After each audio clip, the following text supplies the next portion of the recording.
اعوذ باللہ من الشیطان الرجیم، بسم اللہ الرحمن الرحیم، الصلاۃ والسلام علیکہ یا رسول اللہ صلی اللہ علیہ وآلہ وسلم۔ السلام علیکم ورحمۃ اللہ وبرکاتہ۔ آج پارٹ 4 بیان کریں گے۔ بہن کی کہانی بیان کی جا رہی ہے۔ پچھلے پارٹس میں آپ نے ان کے کچھ اچھے مشاہدات اور خواب بھی سنے، اور لاسٹ ویڈیو میں یہ بتایا جاتا ہے کہ جس طرح جب ان کی شادی ٹوٹتی ہے کچھ دن پہلے ہی، تو اس کے بعد ان کو کیا خواب آتا ہے۔ تو اب اس ویڈیو میں آپ وہ خواب سنیں گے۔ بٹ میں اندھیرا دیکھتی ہوں اور میری زندگی میں بھی اندھیرا ہی ہے، بچپن سے لے کر اب تک اندھیرا ہے میرے پاس۔ سوائے ان خوابوں کے، ان پیاری زیارتوں کے علاوہ میرے پاس اور زندگی میں کچھ بھی نہیں ہے کہ جس کو دیکھ کے میں کہوں کہ میں نے واقعی کچھ کمایا ہے اپنی زندگی میں، کوئی سکون۔ میرے پاس سکون کا باعث یہی چیزیں ہیں۔ خیر، میں نے خواب میں دیکھا کہ میں ایسے ہی تڑپ رہی ہوں، بھاگ رہی ہوں، اور میری فیملی بھی میرے ساتھ نہیں ہے۔ میں اپنے ماما کے پاس جاتی ہوں، بابا کے پاس جاتی ہوں، بہن بھائیوں کے پاس، رشتہ دار، دوست، سب کوئی میرا ساتھ نہیں دیتا، اور میں اتنا رو رہی ہوں، اتنا رو رہی ہوں، اتنا رو رہی ہوں کہ میرے پاس میں کہ میں مر کیوں نہیں گئی، میں بس روئی جا رہی ہوں، دھاڑے مار رہی ہوں، آسمان کو پکار رہی ہوں، دیکھ رہی ہوں کہ مجھے بچاؤ، مجھے بچاؤ، لیکن دیر از نو ون، کوئی بھی نہیں ہے۔ تو اب جب سب رشتوں نے مجھے چھوڑ دیا، یہ سب میں خواب دیکھ رہی تھی، تو اچانک سے مجھے کوئی بندہ پیغام دیتا ہے کہ تمہیں تو حرم پاک میں بلا رہے ہیں، تم یہاں پہ کیا کر رہی ہو؟ تو میں کہتی ہوں اچھا میری حاضری کا ٹائم ہے، مجھے بلا رہے ہیں، اچھا میں آتی ہوں۔ پھر وہ منظر سارا بدل جاتا ہے، اور اب تو وہ حرم پاک الحمدللہ ان آنکھوں سے دیکھا ہوا تھا، لائیو بھی، تو وہی سارا منظر میں دیکھتی ہوں کہ حرم ہے، اور کعبۃ اللہ شریف ہے، اور اتنی دنیا ہے، سینکڑوں نہیں ہزاروں لوگ ہیں وہاں پہ، اور سب لوگ میرا انتظار کر رہے ہیں وہاں پہ، اور میں تڑپ رہی ہوں، رو رہی ہوں، اور وہاں پہ اعلان کیا جا رہا ہے، ہزاروں لوگوں کا مجمع ہے، اور وہ ہزاروں لوگ ایک بندی کا انتظار کر رہے ہوتے ہیں، کیونکہ ان کو اجازت نہیں ہوتی کہ جب تک وہ بندی نہیں آئے گی اس وقت تک کوئی بھی طواف نہیں کرے گا اور کوئی بھی چلے گا نہیں۔ وہ دروازہ انہوں نے کھولنا ہوتا ہے، جو حرم کا دروازہ، کمرے کا دروازہ ہوتا ہے، جس کا میں آپ کو پہلے خواب سناتی تھی، بچپن میں دیکھا کرتی تھی، انہوں نے وہ دروازہ کھولنا ہے، اور وہ چابی ہے، اور وہ انتظار کر رہے ہیں، اور وہ میرا انتظار کر رہے ہوتے ہیں، وہ بندی میں تھی۔ تو وہ جو بندہ مجھے بلانے آتا ہے وہ کہتا ہے کہ تمہیں کب سے ڈھونڈا جا رہا ہے، تمہارا وہاں پہ نام پکارا جا رہا ہے، تم وہاں پہ کیوں نہیں ہو، جلدی پہنچو وہاں پہ۔ میں بھاگتی بھی وہاں پہ جاتی ہوں، اور ساری دنیا وہاں پہ جو اکٹھی ہوئی تھی، ہزاروں کا مجمع مجھے دیکھ رہا ہوتا ہے، اور وہاں پہ جیسے کسی ایک کے ہاتھ میں وہ اسپیکر ہوتا ہے، اور جیسے اناؤنسمنٹ ہو رہی ہوتی ہے، اور اس میں میرا نام پکارا جا رہا ہوتا ہے، تو وہاں پہ میرے نام کی اناؤنسمنٹ ہو رہی ہوتی ہے، جلدی پہنچے، جلدی پہنچے، آپ کے بغیر ہم یہ دروازہ نہیں کھول سکتے، ہمیں اجازت نہیں ہے، آپ نے آنا تو یہ دروازہ کھلنا ہے۔ تو میرے رونگٹے کھڑے ہو جاتے ہیں کہ ایسا کیسے ہو سکتا ہے، میں اتنی گنہگار، اتنے ہزاروں میں کیسے میرا انتظار ہو رہا ہے، ایسے کیسے پاسبل ہے، میں تو بہت گنہگار ہوں۔ میں بڑا روتی ہوں۔ پھر وہ دو تین جو ہیں وہ صوفی حضرات وہاں پہ ہوتے ہیں، جو انہوں نے پہنا ہوتا ہے ڈریس ان کا، وہ پھر مجھے اپنے ساتھ لے کے جاتے ہیں، اور وہ چابی وغیرہ اس کو کوئی لگاتے ہیں ڈور کو کھولنے کے لیے، اور وہ دروازہ کھل جاتا ہے، اور ساتھ ہی میری آنکھ کھل جاتی ہے۔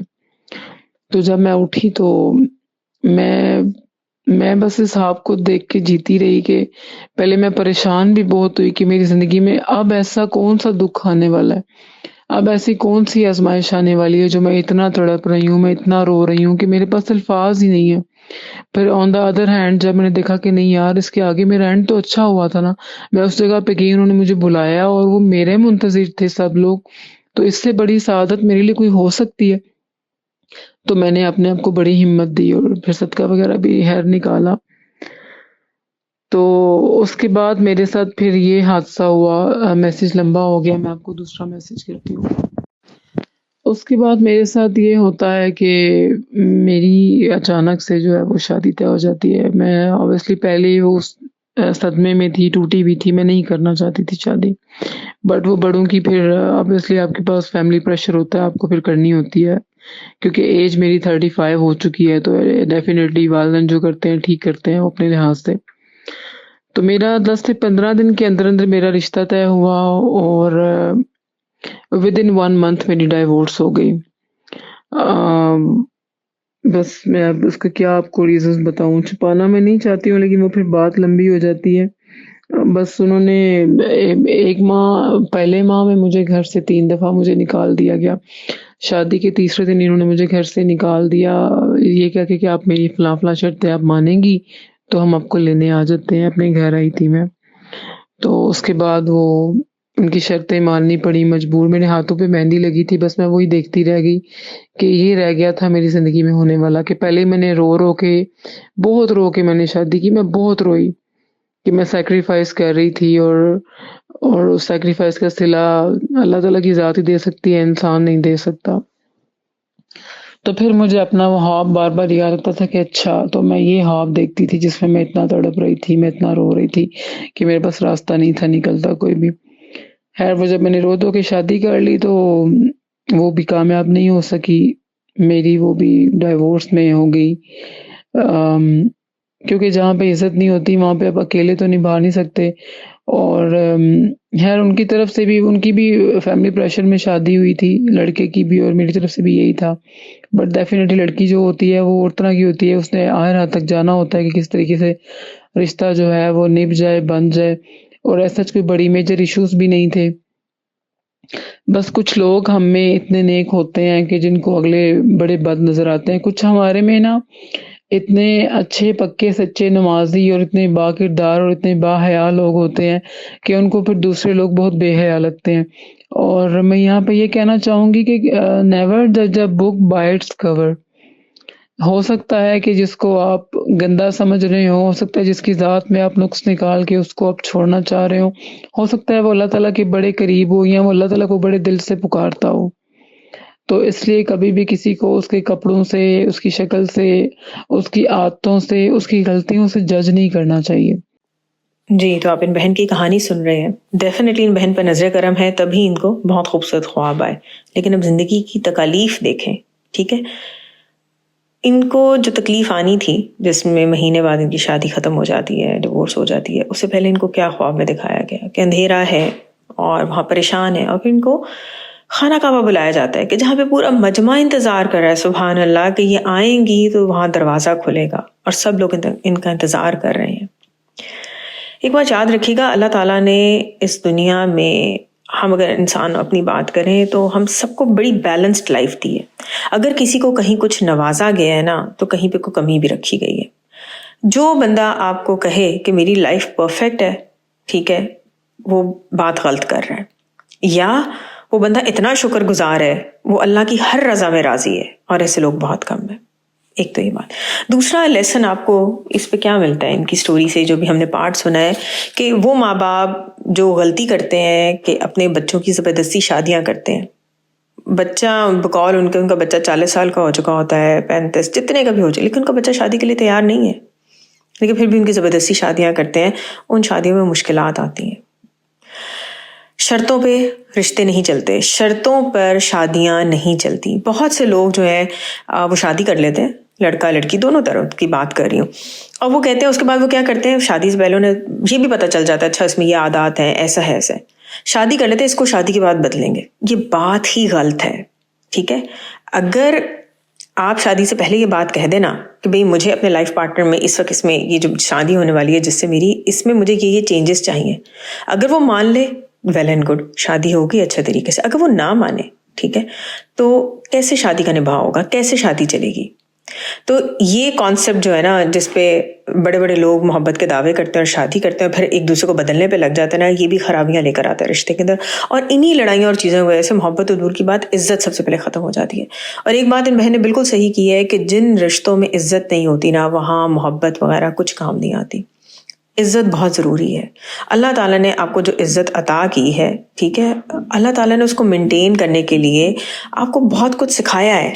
ہم لوگ کیا کرتے ہیں، صبر کے نام پہ نا ذلیل ہو جاتے ہیں، جبکہ ایسا کچھ نہیں کہا گیا. صبر کے نام پہ ہم ایسے ذلیل ہوتے ہیں کہ پھر آپ ایک پیشنٹ بن جاتے ہیں، آپ ذہنی مریض بن جاتے ہیں. اور یاد رکھیں کہ ایسے لوگوں کے ہاں جب اولاد ہوتی ہے نا تو ان پہ وہ سارے افیکٹس ضرور آتے ہیں. اگر آپ دیکھیں ہمارے معاشرے میں کوئی کانسیپٹ ہے ہی نہیں کہ ٹراما نہیں دینا، خیال رکھنا ہے، یہ بات ہرٹ کر سکتی ہے. یوزلی انڈو پاک میں تو بہویں بیاہ کے اس وجہ سے لائی جاتی ہیں کہ یہ ہم نوکرانیاں بیاہ کے لا رہے ہیں، یہ نہ صرف میاں کی خدمت کریں گی بلکہ اس کے سارے گھر والوں کی خدمت کریں گی، صبر کریں گی. اور اب مزے کی بات یہ ہے، آپ 20 سال کی لڑکی بیاہ کے لے آتے ہیں، کیونکہ سب کو شوق ہوتا ہے چھوٹی سے چھوٹی بہو لے کر آئیں، ٹھیک ہے. 20 سال کی لڑکی آپ بیاہ کے لے آتے ہیں اور اس سے آپ ایکسپیکٹ کرتے ہیں کہ وہ آپ سے بھی زیادہ عقل کا ثبوت دے. پھر بات بات پہ نکتہ چینی، بات بات پہ اعتراضات، اور لڑائیاں یوزلی جو ہو رہی ہوتی ہیں اکثر آپ دیکھیں وہ میاں بیوی کے آپس میں اتنی لڑائیاں نہیں ہوتی جتنی ان کے گھر والوں کی وجہ سے لڑائیاں ہو رہی ہوتی ہیں. اب تو خیر یہ بھی ٹرینڈ چل پڑا ہے کہ پہلے تو سسرال یا لڑکے والوں کے فیملی کی طرف سے بڑے مظالم ہوتے تھے، اب تو ماشاءاللہ لڑکی کے گھر والوں کی طرف سے بہت ہی ناجائز مطالبات ہوتے ہیں. چوتھی بات جو آپ ان کی کہانی سے، اس حصے سے سیکھتے ہیں، وہ یہ ہے کہ لوگوں کو جج نہ کریں. ہم لوگ اگر خود تہجد کے وقت اٹھنا شروع کر دیتے ہیں نا تو ہم کہتے ہیں بس باقی جو ساری دنیا تہجد کے وقت سو رہی ہے نا وہ تو بڑی گناہ گار ہے، اور ہم پتہ نہیں مان کے کس لیول پہ پہنچ گئے ہیں. ایک بات یاد رکھیے گا کہ جب اللہ تعالیٰ آپ کو کوئی نعمت عطا کرے اور وہ نعمت آپ کے اندر اس بات کا تکبر اور غرور لے آئے کہ آپ جو ہیں ہزاروں لاکھوں کروڑوں لوگوں سے بہت بہتر اور باقی لوگوں کو اب ذرا بھی حقارت کی نظر سے دیکھنا شروع کر دیں، تو یہ شیطان کا سب سے بڑا اٹیک ہوتا ہے کسی بھی نعمت والے پر، کسی بھی علم والے پر. بڑے بڑے علم والے زمین پر پٹخ دیے گئے ہیں صرف رتی برابر غرور کی وجہ سے. دعا ہے کہ اللہ تعالی ہم سب کو دنیا اور آخرت دونوں جہاں میں حضور پاک صلی اللہ علیہ وسلم کی محبت، قرب، دیدار ہر لمحے اور ہر پل میں عطا کرے. آمین ثم آمین. الصلاۃ والسلام علیکہ یا رسول اللہ صلی اللہ علیہ وآلہ وسلم. السلام علیکم ورحمۃ اللہ وبرکاتہ.